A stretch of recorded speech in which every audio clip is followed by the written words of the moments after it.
Let's take a look at the Chapter 5 cornerstone exercises. I've got them on the screen in Cengage, so when you look at this in Cengage, it's just right here. And you can see here for cornerstone exercise 5.1, it's a company called Naranjo Company. They design industrial prototypes for outside companies, and they've got some overhead, $260,000 worth of overhead, and budgeted direct labor hours are 20,000. The average wage rate for direct labor is 25. During June, they worked on 4 jobs. Data related to these jobs is right here. And so you can see for each job, we've got a beginning balance, materials requisitioned, and direct labor cost. Overhead is assigned as a percent of direct labor cost. During June, jobs 39 and 40 were completed. 39 was sold at 130% of cost. Job 40 is done, however, the customer cannot pay for it yet. It was near bankruptcy, and so they are just holding it for now. So basically, they're just keeping it in inventory while the customer figures things out. So it's completed and just kind of sitting there, ready to be sold to the customer if they can pay for it. Jobs 41 and 42 are not finished. They're unfinished. And so the topic of Chapter 5 is job costing, job order costing, and the process that a company goes through when it manufactures something. So keep in mind when you make something in job order, you assign a specific job number. So you can see we've got 4 job numbers here. And then you're keeping track of the direct stuff, the easy stuff, right? So beginning balance means that was my work in process balance that carried over from May. And then during the month of June, I added materials and I added direct labor. And so once we complete the job, then the next thing to do is to apply overhead. And so once I've added my direct materials, direct labor, and I apply overhead, I now have my job cost. That's really what this chapter is about. Kind of thinking through that process. This works for service companies also. So a service company would, of course, not be using direct materials, but it would have direct labor and still have some overhead of some sort. So, where we live in Sioux Falls, there's not as many manufacturers, but there are a lot of service companies, healthcare, financial services, and others, where you could still figure out the cost of doing a job for a service provider. So a hospital would use this for a patient. And obviously, for a patient, that we probably are using direct materials. We're using medical supplies and equipment. But think of a accounting firm, think of a law firm, things like that. Any kind of a service company where we need to know what's the cost of delivering this particular job for a customer, this service for a customer, and so on. So just keep in mind it works for manufacturers and for service companies. Okay. So that's kind of the background of the problem. They've given us quite a bit of data, and really for this one, it's just applying overhead using a simple plant-wide rate. So we're using just one rate for the entire company, and so we'll go ahead and develop that rate. And you probably can figure this out. It's not that difficult to figure out. So it says to do the overhead rate based on direct labor cost. And they gave us all the information. Remember, when we do this, we're using the predetermined rate, meaning here's the rate that I believe will happen for the year. In this example, it's for the month of June, but some future period.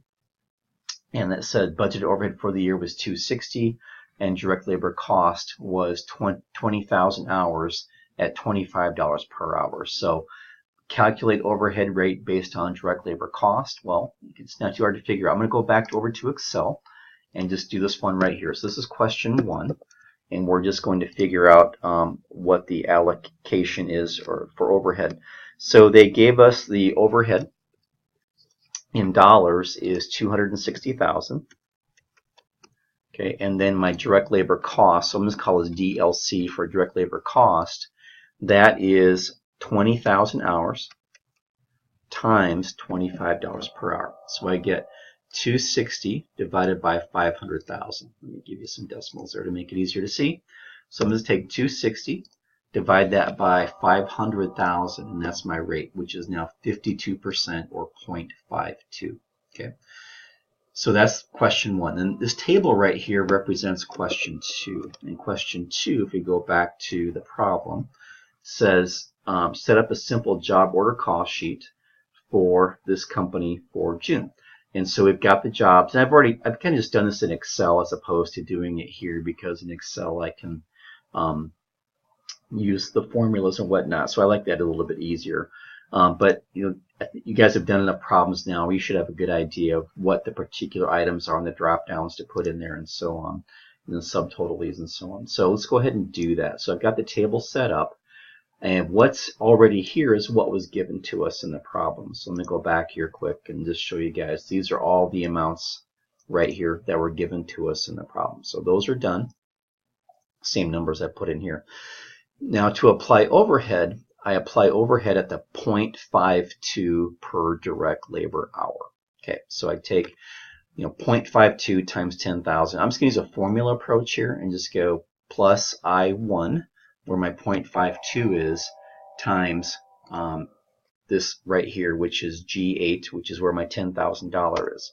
I get 5,200. So it just did it for me. You don't have to use Excel to do these problems. There's no requirement that you do. But I just, in my accounting life, I used Excel all the time. So I'm just used to kind of throwing tables together and stuff like that, because it's just easy. Just let Excel do the math for you. And I could build this formula so I could easily copy and paste it across, but I'm just going to do it manually just so you guys can see it. See what I'm doing here. Okay, so there it is right there.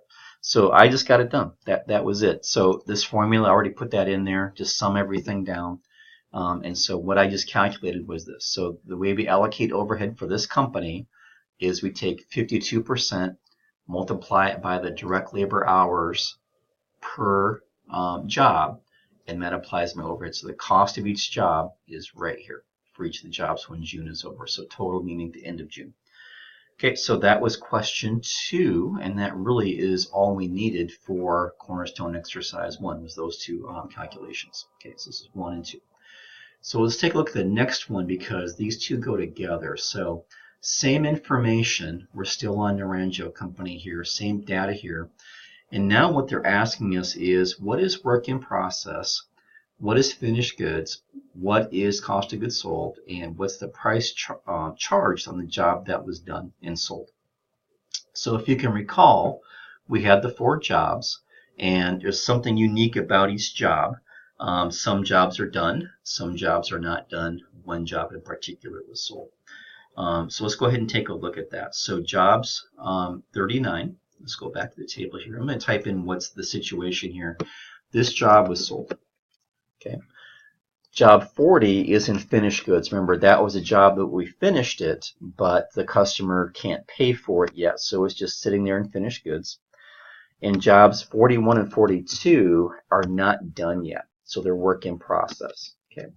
So these two jobs at the end of June, these are their costs, but we have more work to do on them in July. So we'll be adding to those numbers in July as we finish them up.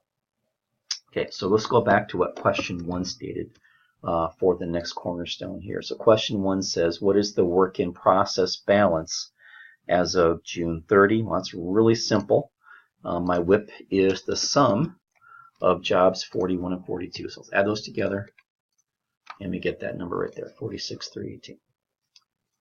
Okay, so question 2 asks us, what is the balance in finished goods as of June 30? And again, that's super simple because it's just one item. It's job 40, just sitting there in our warehouse, all finished up, waiting for the buyer to have the money to pay for it. Question 3 says, what is cost of goods sold? Again, pretty simple because it's just one particular item. The one job that was finished and sold, so we'll call that cost of goods sold, and that is job 39. 57.8 is the amount. And then the question 4 says, what is the price charged for job 139? So job 39. Q4 then is basically what was the price charged. And go back to the question, and I'll show you what they told us here. It's kind of important. Job 39 was sold at 130% of cost. Okay, so that's our markup. So all I do is I take job 39 cost, 57.8, times 1.3, 130%. I get $75,140 as my sale price. Okay, and that was it. So those are the 4 questions to answer for question 2. And it comes right from question 1, obviously. So pretty simple, really. Once you've got question 1 done, question 2 kind of just follows along for the ride in reality. So not too tough on that one. Okay, we got one left. Kind of the same situation as question 1, only instead of using a plant-wide rate, we are now using activity-based costing. So chapter 4 was activity-based costing, and remember that what I'm trying to do with activity-based costing is figuring out what activities does it take to complete the manufacturing process. There are certain things that we do that happen only if we're making a product, and by looking at things from the activity lens, it's easier to more effectively and accurately allocate overhead, because now we're allocating overhead to jobs that consume more activities. It's kind of a more realistic look at it, and it gives us the best answer. With allocations, there's no right or wrong answer. It's just the more refined we get with the allocation, the better the results. So the goal here is to refine the allocation, have better results, get a better cost, and therefore be able to price better and so on. And companies that can effectively cost and effectively price 100% have a competitive advantage over companies that can't do this very well. So this is something that's worth the time and effort typically, but it does require a lot more. These are expensive to set up. They're expensive to maintain because I have to identify these activities. I have to count the volume of driver of each activity and the volume of cost of each activity. And that can definitely be time consuming. So we have to be very careful how we go about approaching this. Okay, so that's kind of just the background for it. So they gave us, we have 4 jobs, 43 through 46. And they gave us beginning balance plus direct material plus direct labor. Remember, that's the easy stuff. That's the direct tracing. And so our challenge now is to allocate overhead. And so they gave us what they expect. This is the budgeted amount, what they expect to happen for the year. So that's that predetermined amount. And we need a rate per each activity, which is simply cost divided by the amount of the drivers. So it's cost divided by some number of activities. And you can see we've got 3 activities: materials handling, engineering, and then other overhead. So we take these 3 dollar amounts and divide them by each respective amount of driver to get a rate per activity. And then once we have the rate per activity, we then have the volume, the number of moves that we can then use to multiply to apply overhead. So question 1 is, what are the 3 rates? And so this is really super simple. It's just the cost divided by the driver, cost divided by driver. Very easy. So let's do this in Excel. I have an Excel table set up for this problem already. I didn't set up the drivers yet, so we'll just go ahead and do that one, or the 3 activities, I should say. Let's just type in those. So I'm just going to go with MH for materials handling, EH for engineering hours, and then just OH for overhead. So those are the 3. So I'm just going to take the dollar amount of the cost of the activity, the dollar amount, $72,165, and this is what was given to us in the problem. 280. Divide that by the volume of activities, 3,000, 10,000, and 50,000. And I just do a little bit of division, and we get an amount per activity. So let's go ahead and I'll just drag this down. And let me format this so it's a little bit easier to see. And there we go. Okay. Let's see. These should be in dollars and cents right here, these 3. And these are actually, I want to point out that this is an amount per activity, which is typically hours, machine hour or machine hours, engineering hours, and so other overhead. Okay. And so what we do next is we allocate. And what they gave us in the table then was the amount of each activity. So these 4 jobs have 3 activities, and here's the volume of activities for each. Okay, so this is what's kind of important. So I'm going to just type in these same numbers here in my table here. That's just a good way to kind of start this.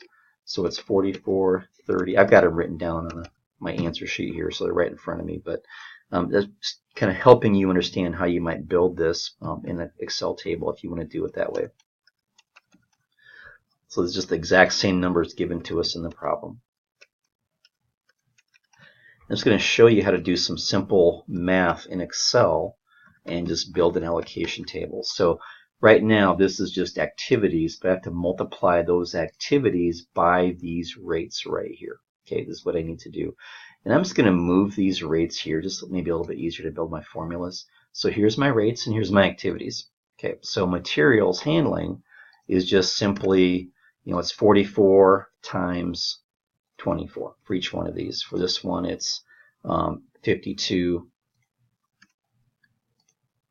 times the 24. And of course, I could just type in 24 also, obviously, and do it that way. But I kind of like using formulas. The nice thing about if you do this with formulas and you were building this for a real life situation, if you build it the right way, as numbers change, your table changes. So I'm just kind of showing you a possibility. So I just allocated materials for all 4 products. And we do the same thing for engineering. That's 30 hours times the rate per 1650, and just keep on plugging along doing that. So just kind of watching me do some Excel math here, nothing super exciting, but for those of you who maybe don't use Excel very often, it's good to try to do this. I think part of being an MBA student is to be somewhat proficient in Excel, and it's not used in very many classes in the MBA program, obviously, but even for people who don't necessarily think they're going to use Excel, you just never know. If you are responsible for a budget or some projections of some sort in your department, even if you don't have an accounting background, you may be asked to put together a budget in Excel, something like that. I always think of our coaches here at USF who typically don't necessarily have a business degree, but they're responsible for a budget, and they're asked once per year to provide a budget in Excel. So they have to have documentation and notes and all kinds of details to support their budgets. So it's more common than you might think. So I just allocated overhead using the activity-based model. So that's what we just did. So you can see here I've got all of my numbers right here. Let's go back to the problem. So we've got those done. I just built the table for you guys right here. So this is the table. So question 1 was the rates right here. Question 2 was to complete the table. So here's question 2. Question 1 is right here. Then question 3 is kind of similar to the second cornerstone that we did. What's work in process, what's cost of goods sold, and so on. And they tell us that up here in the problem. They say right here, jobs 43 and 44 were completed and sold, and jobs 45 and 46 are work in process. So I'm just going to type in right here that this job was sold, so it goes into cost of goods sold. This job is cost of goods sold, and then this job and this job, the last 2 jobs were work in process. So jobs 43 and 44 cost of goods sold, jobs 45 and 46 were WIP.